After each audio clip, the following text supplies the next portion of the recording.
நண்பர்களுக்கு வணக்கம். நான் உங்கள் இம்மானுவேல். முன்னதாக நாம் எதிர்பார்த்திருந்ததைப் போலவே கடந்த 24 மணி நேரத்தில் தமிழகத்தில் ஆங்காங்கே இடியுடன் கூடிய வெப்பச்சலன மழையானது பதிவாகி இருக்கிறது. இது நம்ம ஏற்கனவே நிறைய முறை டிஸ்கஸ் செய்திருந்த ஒன்று தான். கடந்த 2-3 நாட்களுக்கு முன்பாக நான் பகிர்ந்திருந்த அந்த பிற்பகல் நேர குரல் பதிவிலாக இருக்கட்டும், அதே போல ஒரு வார காலமாகவே 21, 22, 23ஆம் தேதிகள் வாக்கில் தமிழகத்தில் பருவக்காற்றின் வீரியம் என்பது சற்று குறைவாக இருக்கும். அதனால வெப்பச்சலன மழை உட்பகுதிகளிலும் வடகடலோர மாவட்டத்தின் சில இடங்களிலும் பதிவாகக்கூடும் அப்படிங்கிற மாதிரி நம்ம சொல்லியிருந்தோம். அதுலேயும் சென்னை மாநகர் மற்றும் அதனுடைய புறநகர் பகுதிகள் இந்த குறிப்பிட்ட 3 நாட்களில் ஏதேனும் சில நாட்களில் நல்ல மழை பொழிவை பெற வாய்ப்புகள் இருக்கிறது என்பதை போலவும் நம்ம மென்ஷன் பண்ணி சொல்லியிருந்தோம். இப்போ லாஸ்ட் 24 ஹவர்ஸில் நமக்கு கிடைத்திருக்கக்கூடிய அந்த மழை அளவுகள் பட்டியலை நம்ம கன்சிடரேஷனுக்குள்ளே கொண்டு வந்தால் கூட துறைப்பாக்கம் மாதிரியான ரீஜியன்லலாம் 100 மில்லிமீட்டருக்கும் அதிகமான அளவு மழையெல்லாம் பதிவாகி இருப்பதை நம்மளால் பார்க்க முடியுது. இதெல்லாம் சென்னை மாநகர் பகுதி தான். அப்போ சென்னை மாநகர் மக்கள் மகிழ்ச்சியோடு இருப்பாங்க அப்படிங்கிற மாதிரி நம்ம நம்பலாம். இப்போ அடுத்த 24 மணி நேரத்தில் மழை வாய்ப்பு இருக்கா அப்படிங்கிற மாதிரி கேட்டிங்கனாக்கா பிரகாசமாகவே இருக்கிறது. நேற்று பதிவான பகுதிகளின் எண்ணிக்கையை விட கூடுதலான பகுதிகளில் நெக்ஸ்ட் 24 ஹவர்ஸில் மழை பதிவாகவும் வாய்ப்புகள் இருக்குது. நேற்று உட்பகுதிகளில் பார்த்தீங்கன்னாக்கா ஆங்காங்கே மழை மையங்கள்லாம் பதிவாகி வந்தது. கரும்புத்துறை அருகில் திடீர்னு பதிவானிச்சு. மேற்கு உள் மாவட்டங்கள்ல ஆங்காங்கே பதிவாகி வந்தது. ஸோ உட்பகுதிகளில் அங்கொன்றும் இங்கொன்றுமாக மழை மேகங்கள் பதிவாகி கொண்டு தான் இருந்தது.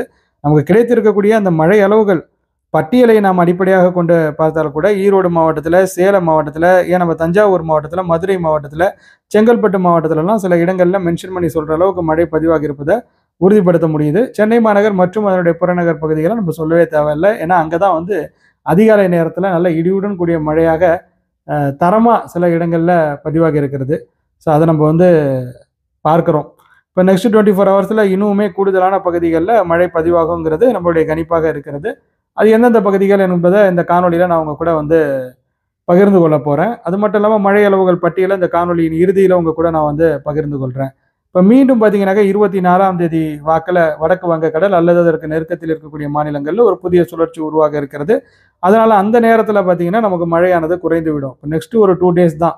21 ஆல்ரெடி முடிஞ்சிட்டு 22ஆம் தேதி இன்று அதிகாலை நேரத்தில் நமக்கு மழை சென்னை மாநகரில் கிடைத்திருக்கிறது.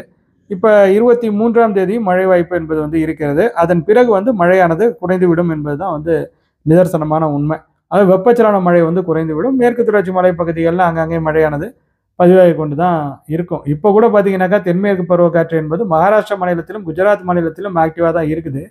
பட் இங்கே தான் கேரளாவில் வீக்காக இருக்குது. ஸோ அதனுடைய அந்த பயனை தமிழகம் வெப்பச்சலன மழையின் வாயிலாக பெற்றுக்கொண்டு இருக்கிறது. ஸோ இப்படி தான் நம்ம எடுத்துக்கணும். கிடைக்கக்கூடிய மழையை அடுத்த ஒரு 24 மணி நேரத்திலிருந்து 36 மணி நேரத்திற்குள்ள எந்த அளவு மழை கிடைக்குதோ அதை அப்படியே மகிழ்ச்சியோடு நீங்கள் வரவேற்றுக்கொள்ளுங்கள். அதிக அளவிலான எதிர்பார்ப்புகளையும் வைத்துக் கொள்ளாதீங்க. இப்போ சென்னை மாநகரில் துறைப்பாக்கத்தில் 100 மில்லிமீட்டருக்கும் அதிகமான அளவு மழை பதிவாகி இருக்குதுனாக்கா அது ஒரு ரேர் கேஸ். அந்த மாதிரி தினமுமே பதிவாகணும் அப்படிங்கிற மாதிரிலாம் நம்ம எதிர்பார்க்க முடியாது. இப்போ இந்த மாதிரி பதிவாகி இருக்குதுனாக்கா இந்த அளவு மழை சில இடங்களில் பதிவாகலாம். பட் அதே இடத்துல திரும்பவும் இதே மாதிரியான 100 மில்லிமீட்டர் அளவு மழை பதிவாகணுங்கிறதெல்லாம் ஒரு சரியான ஒரு எதிர்பார்ப்பு கிடையாது என்னை பொறுத்த வரைக்கும். ஸோ அப்படி நீங்கள் கணக்கில் வச்சுக்கோங்க. அண்டு வேறு என்ன இன்ஃபர்மேஷன் இருக்குது அப்படிங்கிற மாதிரி கேட்டிங்கனாக்கா இப்போ நெக்ஸ்ட் 24 ஹவர்ஸ் ரெயின்ஃபால் பாசிபிலிட்டியை நம்ம டிஸ்கஸ் பண்ணலாம். அதற்கு முன்பாக நான் சொல்ல வேண்டிய ஒரு விஷயத்தை நான் சொல்லிடுறேன்.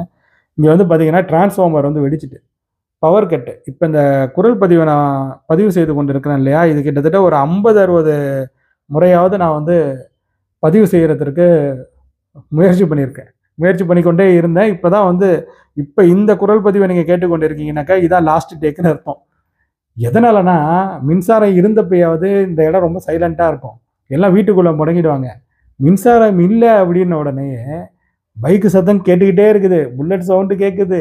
அங்கே பார்த்தீங்கன்னாக்கா வெல்டிங் ஒர்க் நடந்துகிட்டு இருக்குது, இங்கே பார்த்தீங்கன்னாக்கா யாரோ சத்தம் போட்டுட்டு இருக்காங்க. எதனால நான் சொல்கிறேன்னாக்கா நம்மளுடைய அந்த வாழ்க்கையை நம்ம ஒரு காலம் வரைக்கும் இந்த டெக்னாலஜிக்கல் அட்வான்ஸ்மெண்ட்லாம் வராத வரைக்கும் நம்ம இப்படி தான் செலவு பண்ணிகிட்டு இருந்தோம். இப்போ நம்ம இந்த வீடியோலேயே எத்தனை பைக் சவுண்டு கேட்குதுன்னு எனக்கு தெரியாது. பட் இதில் நாய்ஸ் ரிடக்ஷன் நான் ஆன் பண்ணி வச்சுருக்கிறதுனால மேபி என்னோடய வாய்ஸில் இருக்கிற அந்த கிளாரிட்டியை கொஞ்சம் உடச்சி விட்ரும். பேஸை கொஞ்சம் உடச்சி விட்டுட்டு அந்த நாய்ஸ் எல்லாம் கொஞ்சம் ரெடியூஸ் பண்ணி சப்ரஸ் பண்ணியிருக்கோம். ஸோ அதனால் உங்களுக்கு எந்த அளவுக்கு டிஃப்ரென்சஸ் தெரியும்னு எனக்கு தெரியல. பட் நான் சொல்ல வர்றது தான், டெக்னாலஜிக்கல் அட்வான்ஸ்மெண்ட் வந்த பிறகு நம்ம எல்லாருமே வீட்டிலேயே முடங்கி கிடக்க ஆரம்பிச்சிட்டோமோ அப்படிங்கிற மாதிரி தோணுது. ஏன்னா எவ்வளோ வண்டி, எவ்வளோ மக்கள் வந்து நடமாடுறாங்க, தெருவில் நின்று பேசுகிறாங்க. இதற்கெல்லாம் காரணம் என்ன? டிரான்ஸ்ஃபார்மர் வெடிச்சது தான். ஸோ டிரான்ஸ்ஃபார்மர் வெடிச்சதுனால இப்படி ஒரு நன்மை. மக்கள் வந்து வீட்டுக்குள்ளே முடங்கி கிடக்கிறது தடைபட்டு இருக்கிறது. சரி, அதை நம்ம விட்டுட்டு இப்போ நம்ம விஷயத்துக்கு வருவோம். ஸோ நெக்ஸ்ட் 24 ஹவர்ஸில் எங்கெங்கே மழை வந்து பதிவாகலாம்? அடுத்த 24 மணி நேரத்திலும் ஈரோடு மாவட்ட பகுதிகளின் சில இடங்களில் மழை பதிவாக வாய்ப்புகள் உண்டு. ஈரோடு மாவட்ட வடக்கு பகுதிகள், கோயம்புத்தூர் மாவட்ட வடக்கு பகுதிகள், நீலகிரி மாவட்ட கிழக்கு பகுதிகளில் சில இடங்களில் மழை வாய்ப்புகள் உண்டு. வடமேற்கு உள் மாவட்டங்களிலும் ஓரிரு இடங்களில் மழையானது பதிவாகலாம். தருமபுரி, கிருஷ்ணகிரி மற்றும் திருவண்ணாமலை மாவட்ட தெற்கு பகுதிகள், திருப்பத்தூர் மாவட்ட பகுதிகள், வேலூர் மாவட்ட பகுதிகளிலும் சில இடங்களில் மழை பதிவாகும் அப்படிங்கிற மாதிரியான ஒரு எதிர்பார்ப்பு என்னிடம் இருக்கிறது. அதே போல் தென் உள் மாவட்டங்களில், விருதுநகர் மாதிரியான மாவட்டங்களில் கூட சில இடங்களில் மழையானது பதிவாகலாம். மதுரை, திருச்சி மாதிரியான மாவட்டங்களிலும் ஓரிரு இடங்களில் மழைக்கான வாய்ப்பு இருக்குது. பட் மெயினாக பார்த்தீங்கன்னா வட தமிழகம் தான் இதன் வாயிலாக ரொம்ப அதிகமாக பெனிஃபிட் வந்து அடையும். அதுக்கு இருக்கக்கூடிய அட்வான்டேஜ் அதை நான் ஏற்கனவே வந்து சொல்லிட்டேன். அதை நான் திரும்ப திரும்ப சொல்ல வேண்டிய அவசியம் இல்லை அப்படிங்கிற மாதிரி தான் நினைக்கிறேன். ஸோ சேலம் மாவட்ட கிழக்கு பகுதிகளில் கூட இன்று மழைக்கான வாய்ப்புகள் என்பது இருக்கிறது. ரொம்ப நாளாக ஒரு நண்பர் கேட்டுகிட்டே இருப்பார், கங்கவல்லியில் மழை பதிவாகுமான்னு. இன்னைக்கு இல்லை நாளைக்கு பாசிபிலிட்டி இருக்குது. இந்த 2 நாளுக்குள்ளே பதிவானா பார்க்கலாம். அப்படி இல்லைனாக்கா நம்ம மீண்டும் வெப்பச்சலன மழைக்கு சாதகமான அமைப்பு வரும் வரையில் காத்திருக்கணும். சேலம் ஆத்தூர் இடைப்பட்டு இருக்கக்கூடிய அந்த சாலையிலும் சில இடங்களில் நம்ம மழையை வந்து எதிர்பார்க்கிறோம். அதே போல் ஏற்காடு, வேலூர், தம்மம்பட்டி மாதிரியான இடங்கள், கங்கவல்லி மற்றும் அதன் சுற்றுவட்டார பகுதிகள், இப்போ திருவண்ணாமலை மாவட்டத்திலும் மழை வாய்ப்புகள் இருக்கும். கள்ளக்குறிச்சி மாவட்டத்திலும் மழைக்கான சாத்தியக்கூறுகள் என்பது இருக்கலாம். உளுந்தூர்பேட்டை, திருவண்ணாமலை இடைப்பட்டு இருக்கக்கூடிய பகுதிகளிலும் ஒரு சில இடங்களில் நம்ம மழையை வந்து எதிர்பார்க்கலாம். முதல்ல ஜவ்வாதி ஹில்ஸில் ஃபார்மேஷன் எப்படி இருக்குன்னு சொல்லி பார்க்கணும். ஜவ்வாதி ஹில்ஸில் ஃபார்ம் ஆன பிறகு கள்ளக்குறிச்சி, அதன் பிறகு பார்த்தீங்கன்னாக்கா நம்ம விழுப்புரம் மாவட்டம். ஸோ இதுதான் பேசிக். ஜவ்வாதி ஹில்ஸு, திருவண்ணாமலை மாவட்டம், கள்ளக்குறிச்சி, விழுப்புரம் மாவட்டம், அதுக்கப்புறம் கடலூர், புதுச்சேரி மாவட்டம். ஸோ இப்படி தான் மழை வாய்ப்பு என்பது இருக்கும் இந்த காலகட்டத்தில். அதன் பிறகு பார்த்தீங்கன்னாக்கா உங்களுக்கு அதற்கு மேலேனாக்கா, அதாவது பார்த்தீங்கன்னா இப்போ நான் சொல்கிறது வந்து இது வந்து ஒரு ஹைட்டு, இந்த ஜவ்வாதி ஹில்ஸ் இருக்கிற ரீஜன். இது இல்லாமல் ஆந்திராவில் ஒரு விஷயம் நடக்கும். அங்கே ஸ்டாம் ஃபார்மேஷன் உங்களுக்கு ஆகுது அப்படிங்கும் போது அதன் பிறகு தான் திருவள்ளூர், அதாவது ராணிப்பேட்டை, அதுக்கப்புறம் ராணிப்பேட்டை, ஃபஸ்ட்டு வேலூர், சித்தூர் இடைப்பட்டு இருக்கக்கூடிய பகுதிகள், அதன் பிறகு ராணிப்பேட்டை டிஸ்ட்ரிக்ட்டு, அதன் பிறகு பார்த்தீங்கன்னாக்கா திருவள்ளூர் டிஸ்ட்ரிக்ட்டு, சென்னை மாநகர். ஸோ இப்படி தான் வந்து இது வந்து நடக்கும். அந்த ஸ்டாமுடைய அந்த மூமெண்ட்டுங்கிறது பெரும்பாலும் வந்து இந்த மாதிரி தான் வந்து இருக்கும். ஸோ அதுக்காக தான் ஸ்டெப் பை ஸ்டெப்பாக நீங்கள் பார்க்குறீங்கனாக்கா, ஜவ்வாதி ஹில்ஸில் ஒன்ஸ் ஃபார்ம் ஆகிட்டு அப்படிங்கும் போது நீங்கள் ரேடாரில் அதை பார்த்துட்டிங்கனாக்கா ஓகே, நமக்கு ஒரு பாசிபிலிட்டி இருக்குங்கிறத நீங்கள் தெரிஞ்சுக்கலாம் இல்லையா? ஸோ அதுக்காக தான் நான் வந்து சொல்கிறேன். ஸோ டெல்டாவிலும் மழையானது பதிவாகலாம். தஞ்சாவூர் மாவட்டத்தினுடைய சில இடங்களில், ஏன்னா லாஸ்ட் 24 ஹவர்ஸ்லேயும் மழையானது பதிவாக இருக்கிறது. ஸோ நெக்ஸ்ட் 24 ஹவர்ஸ்லேயும் மழை பதிவாக வாய்ப்பெல்லாம் இருக்கிறது. மழை பதிவானால் நீங்கள் அதை மகிழ்ச்சியுடன் வரவேற்றுக் கொள்ளுங்கள். தஞ்சாவூர் மற்றும் ஜெயங்கொண்டம் இடைப்பட்டு இருக்கக்கூடிய பகுதிகளில், கும்பகோணம், ஜெயங்கொண்டம் இடைப்பட்டு இருக்கக்கூடிய சாலையில் ஐயம்பேட்டை, பழுவூர், அதே போல் செந்துறை அருகாமையில் இருக்கக்கூடிய பகுதிகள், கங்கை கொண்ட சோழபுரம், மயிலாடுதுறை மாவட்டத்தினுடைய சில இடங்கள், கடலூர் மாவட்ட பகுதிகள், ஏன்னா அங்கங்கே மழையானது பதிவாகும். சென்னை, புதுச்சேரி இடைப்பட்டு இருக்கக்கூடிய கிழக்கு கடற்கரை சாலை மற்றும் புறவழிச்சாலை பகுதிகளிலும் மழையானது பதிவாகலாம். மாநகரில் நேற்றைய தினமே சில இடங்களில் கனத்த மழை பதிவாக இருப்பதன் காரணமாக இப்போ அங்கே என்ன நிலவரம் என்பது நமக்கு தெரியல. ஹை கிளவுட்ஸ் இருக்கா, இல்லை ரொம்ப மேகமூட்டமாக இருக்கா, வெப்பமே இல்லாமல் இருக்கா அப்படிங்கிறதுலாம் நமக்கு தெரியல. ஏன்னா நான் இப்போ காரைக்காலில் இருக்கேன். ஸோ காரைக்காலில் காலையிலேருந்து மேகமூட்டத்துடன் இருந்தது. இப்போ தான் வெயில் லைட்டாக எட்டி பார்க்குது. ஸோ மேபி மிட் நைட் அல்லது ஏர்லி மார்னிங்கில் மழை மேகங்கள் ஒருவேளை தஞ்சாவூர் மாவட்டத்தை கடந்து திருவாரூர் மாவட்டத்தை அடைந்தால் அது காரைக்காலுக்கு வருவதற்கான வாய்ப்புகளும் இருக்கும். அது நடக்குதாங்கிறத முதல்ல பார்க்கணும். முதல்ல தஞ்சாவூரில் ஃபார்மேஷன் இருக்கா, இல்லை திருச்சியில் ஃபார்ம் ஆகுதா அப்படிங்கிறத தான் நம்ம பார்க்கணும். அந்த துறையூர் அந்த பெல்ட் இருக்கு இல்லையா, அது ரொம்ப முக்கியமானது. அந்த இடத்துல எப்படி ஃபார்மேஷன் இருக்குங்கிறத பார்க்கணும். ஸோ அதுதான் முக்கியம். ஸோ இந்த மாதிரி நெக்ஸ்ட் 24 ஹவர்ஸ்லேயே தமிழகத்தில் மழை வந்து பதிவாகும். நான் இந்த மாவட்டங்களை சொல்லியிருக்கேன்னு நினைக்கிறேன். கேடிசிசி பெல்ட்டுக்கும் மழை வாய்ப்புகள் என்பது இருக்கிறது. வேலூர் மாவட்டத்தில், திருப்பத்தூர் மாவட்டத்தில், ராணிப்பேட்டை மாவட்டத்திலும், காஞ்சிபுரம் மாவட்டத்திலும் மழை என்பது பதிவாகலாம். இப்போ கடந்த 24 மணி நேர மழை அளவுகள் பட்டியலை பொறுத்தவரையில் துறைப்பாக்கம், சென்னை மாநகர் 119 மில்லிமீட்டர், ஈஞ்சம்பாக்கம், சென்னை மாநகர் 107 மில்லிமீட்டர். ஈசிஆரில் தான் இந்த பகுதிகளில் நல்ல மழை வந்து பதிவாக இருக்கிறது. ECR and OMR areas. Raja Annamalaipuram, Chennai மாநகர் 106 மில்லிமீட்டர், அடையார், சென்னை மாநகர் 97 மில்லிமீட்டர், பள்ளிக்கரணை, சென்னை மாநகர் 92 மில்லிமீட்டர், கண்ணகி நகர், சென்னை மாநகர் 89 மில்லிமீட்டர், மேடவாக்கம், சென்னை மாநகர் 89 மில்லிமீட்டர், சைதாப்பேட்டை, சென்னை மாநகர் 70 மில்லிமீட்டர், நீலாங்கரை, சென்னை மாநகர் 69 மில்லிமீட்டர், நுங்கம்பாக்கம், சென்னை மாநகர் 67 மில்லிமீட்டர், வேளச்சேரி, சென்னை மாநகர் 63 மில்லிமீட்டர், மேடவாக்கம் சென்னை மாநகர் 57 மில்லிமீட்டர், மடிப்பாக்கம் சென்னை மாநகர் 54 மில்லிமீட்டர், ஏழுமலை மதுரை மாவட்டம் 49 மில்லிமீட்டர், அதே போல் நம்ம ஆண்டிப்பட்டி மதுரை மாவட்டம் 47 மில்லிமீட்டர், அமிஞ்சிக்கரை சென்னை மாநகர் 47 மில்லிமீட்டர், வடபழனி சென்னை மாநகர் 47 மில்லிமீட்டர், அதிராம்பட்டினம் தஞ்சாவூர் மாவட்டம் 46 மில்லிமீட்டர், நுங்கம்பாக்கம் சென்னை மாநகர் 45 மில்லிமீட்டர், ஐனாவரம் சென்னை மாநகர் 38 மில்லிமீட்டர், வாடிப்பட்டி மதுரை மாவட்டம் 38 மில்லிமீட்டர். ஸோ மதுரை மாவட்டத்திலையும் சில பல இடங்களில் குறிப்பிட்டு சொல்லும்படியான அளவு மழையானது பதிவாகி இருக்கிறது.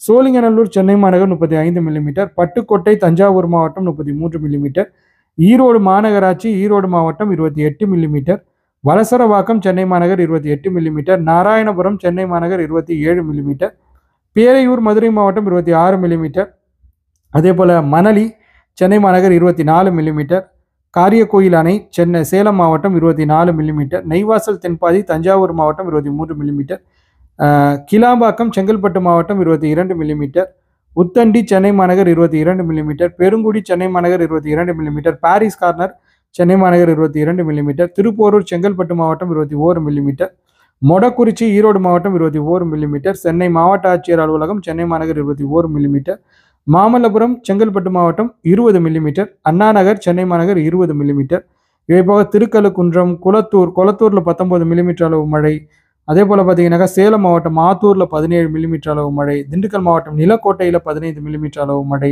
கடலூர் மாவட்டம் வானமாதேவியில் 11 மில்லிமீட்டர் அளவு மழை, கொத்தவச்சேரி கடலூர் மாவட்டத்தில் 14 மில்லிமீட்டர் அளவு மழை, அவலாஞ்சியில் 10 மில்லிமீட்டர் அளவு மழை, புழல் ஏரியில் 10 மில்லிமீட்டர் அளவு மழை என பல இடங்களில் மழை வந்து பதிவாகி இருக்கிறது. உங்களது பகுதியின் நிலவரத்தை நீங்களே கருத்துரை பகுதியில் முடிந்தால் தெரியப்படுத்துங்க. அண்டு அது போக உங்களுடைய கேள்விகளுக்கு என்னுடைய விளக்கங்களை வழங்கிடுறேன். லாஸ்ட்டாக நான் பகிர்ந்த வீடியோ பார்த்தீங்கன்னாக்கா ஒரு 2 நாளைக்கு முன்னாடி தான் பகிர்ந்திருந்தேன். அதன் பிறகு நானே சொல்லிட்டேன், 21ஆம் தேதி மழை வாய்ப்பு இருக்குது, வெப்பச்சலன மழைக்கு சாதகமான அமைப்பு இருக்குது அப்படிங்கிற மாதிரி. அதனால் பெருசாக ஒன்றும் நம்ம சொல்கிறதுக்கு தேவை கிடையாது அப்படிங்கிறதுனால நானும் வந்து பகிரலை. இப்போ அது கிட்டத்தட்ட சில இடங்களில் மழை பதிவாக இருக்கிறதே நம்ம வந்து பார்க்க முடியுது. ஸோ அதனால் வந்து நம்ம இப்போ நெக்ஸ்ட்டு நம்ம அடுத்த ஸ்டெப்புக்கு போகிறோம். இன்றைக்கி மழை வாய்ப்பு இருக்குது, நாளைக்கு மழை வாய்ப்பு இருக்குங்கிற அந்த நெக்ஸ்ட் ஸ்டெப்புக்கு போகிறோம்.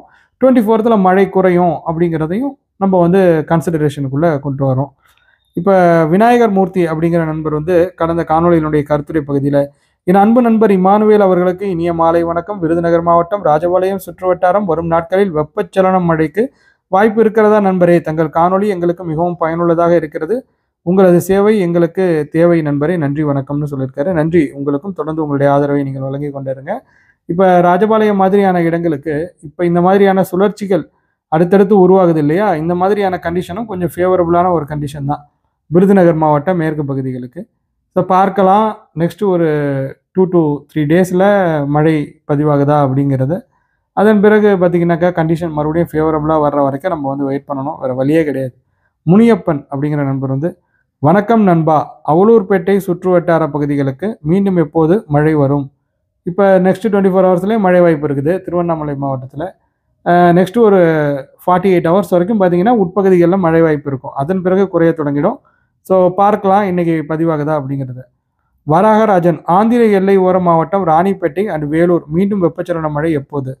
அதை நான் வந்து அந்த வீடியோலேயே விளக்கியிருக்கிறேன். 2 நாளைக்கு முன்னாடி இந்த கேள்வி அவங்க வந்து முன் வச்சிருக்கிறாங்க. அதிலே நம்ம சொல்லியிருக்கோம் 21 அப்படிங்கிற மாதிரி. 21லேருந்து இது ஸ்டார்ட் ஆகுது, 22, 23லேயும் மழைக்கான வாய்ப்பு என்பது வந்து இருக்கும். ஜெயக்குமார் அப்படிங்கிற நண்பர் வந்து தேங்க்யூ சார் சொல்லியிருக்காரு. நன்றி உங்களுக்கும். ராஜாராமா, திண்டுக்கல் மாவட்ட கிழக்கு பகுதி நத்தம் வரை மழை உண்டா அப்படிங்கிற மாதிரி கேட்டிருக்காரு. ஒரு சில இடங்களில் மழை வந்து பதிவாகலாம், பட் ரொம்ப பெரிய அளவில் எதிர்பார்ப்புகளை வைத்துக் கொள்ளாதீங்க. ராமசாமி அப்படிங்கிற நண்பர் வந்து, திண்டுக்கல் மாவட்டம் சின்னாலம்பட்டி மழை வருமா அண்ணா அப்படிங்கிற மாதிரி கேட்டிருக்காரு. அது அந்த கண்டிஷன்ஸை பொறுத்து சில இடங்களில் மழையானது பதிவாகும். தென் உள் மாவட்டங்களுக்கு ரொம்ப ஃபேவரபுளான கண்டிஷன்னு சொல்ல முடியாது. பட் நேற்று வந்து மதுரை மாவட்டத்தில் அங்கங்கே நல்ல மழை பதிவாக இருக்கிறத நம்மளால் பார்க்க முடியுது. இன்றைக்குமே சில இடங்களில் மழை வந்து பதிவாகும். ஸோ திண்டுக்கல் மாவட்டம் சின்னாலம்பட்டி பகுதியையும் நம்ம திண்டுக்கல் மதுரை இடைப்பட்டு இருக்கக்கூடிய பகுதிகள்னு எடுத்துக்கலாம். ஒரு சில இடங்களில் மழைக்கான வாய்ப்பு இருக்குது. உங்கள் பகுதியில் மழை பதிவானுச்சுன்னு நீங்கள் மகிழ்ச்சியோடு வரவேற்றுக் கொள்ளுங்கள். இஸ்ரவேல் பரமானந்தம், இமானுவேல் சார், கடந்த ஒரு வாரத்திற்கு பிறகு கேரளம் பத்தனம்திட்டையில் வெயில் அடிக்க தொடங்கி இருக்கிறது. மீண்டும் தென்மேற்கு பருவமழை எப்போது சார்? இதோ அடுத்த சுற்று ரெடி ஆகிட்டு இருக்கு. அடுத்த சுழற்சி அது வந்த பிறகு அடுத்த சுற்று தான். நம்ம அது வரையில் காத்திருக்க வேண்டியதான். சிவபிரகதி கரூர் மாவட்டம் காற்று பகுதியில் உள்ள இடங்களில் மழை பெய்யும் வாய்ப்பு பற்றி சொல்லுங்கள் அண்ணா. நான் தான் ஏற்கனவே நிறைய முறை சொல்லியிருக்கிறேனே. இனி வரக்கூடிய நாட்கள் தான் அந்த பகுதிகளுக்கெல்லாம் ஃபேவரபுளான நாட்கள். அதுலேயும் இந்த செப்டம்பர் மாதம் வந்துட்டுன்னு வச்சிங்கன்னா சின்ராசை கையில் பிடிக்க முடியாதுங்கிற மாதிரி இந்த மேற்கோள் மாவட்டங்களுக்கு சில நேரங்களில் மழை வந்து ஊற்றுன்னு ஊற்றும். ஸோ அதனால் நீங்கள் வந்து நம்பிக்கையோடு காத்துருங்க. பார்ப்போம் சின்ராஸுக்கு மழை கை கொடுக்குதா இல்லையா அப்படிங்கிற மாதிரி. கண்டிப்பாக மழை பதிவாகும் அப்படிங்கிற மாதிரி நம்ம வந்து எதிர்பார்க்கலாம் செப்டம்பர் மாதத்தில். T Krishnan Tiruttani no rain அப்படிங்கிறத சொல்லியிருக்கிறாரு. நன்றி உங்களுடைய தெரியப்படுத்தலுக்கு. நேற்றைய தினம் எப்படி இருந்தது அப்படிங்கிறத நீங்கள் வந்து பகிருங்க. அகிலாஜெரி bro Ennore waste bro no rain அப்படின்னு சொல்லிட்டாரு. வருத்தமாக தான் இருக்கிறது. நேற்றைய தினம் மழை பதிவாகி இருக்குதா அப்படிங்கிறத நான் பார்த்துடுறேன். அப்போ தான் வந்து கரெக்டாக இருக்கும் உங்களுக்கு பதில்கள் வழங்கவும். ஸோ எண்ணூர் லிஸ்ட்டில் வரலையே. ஓகே, பார்க்கலாம். அடுத்து வரக்கூடிய அந்த 36 மணி நேரம் பலன் வழங்குதா அப்படிங்கிற மாதிரி. அவ்வளோதான் தோழர்களே, இந்த காணொலியை பொறுத்த வரைக்கும் இந்த மாதிரியான கேள்விகளை நீங்கள் வந்து முன் வச்சுருக்கீங்க. நான் வந்து விளக்கங்கள் வழங்கியிருக்கேன். உங்களுக்கு வேறு ஏதேனும் சந்தேகங்கள் இருந்தால் இந்த காணொலியினுடைய கருத்துரை பகுதியில் நீங்கள் பகிருங்க. அதற்கான விளக்கத்தை நான் வந்து அடுத்த காணொலியில் உங்களுக்கு வழங்குகிறேன். இந்த மாதிரியான காணொலிகள் உங்களுக்கு பயனுள்ள வகையில் அமைந்திருக்கு அப்படிங்கிற மாதிரி தோணுச்சுன்னா நீங்கள் இந்த காணொலியை லைக் செய்து கொள்ளுங்கள். உங்கள் நண்பர்களுடன் பகிர்ந்து கொண்டு ஷேர் செய்து கொள்ளுங்கள். மறக்காமல் நமது யூடியூப் பக்கத்திற்கும் முகநூல் பக்கத்திற்கும் சப்ஸ்கிரைப் மற்றும் ஃபாலோ செய்து வைத்துக் கொள்ளுங்கள். வானிலை தொடர்பான மேலும் பல சுவாரஸ்யமான தகவல்களுடன் அடுத்தடுத்த வீடியோஸில் உங்கள் அனைவரையும் சந்திக்கிறேன். அதுவரையில் உங்களிடமிருந்து விடைபெற்றுக் கொள்வது உங்கள் இம்மானுவேல். நன்றி, வணக்கம்.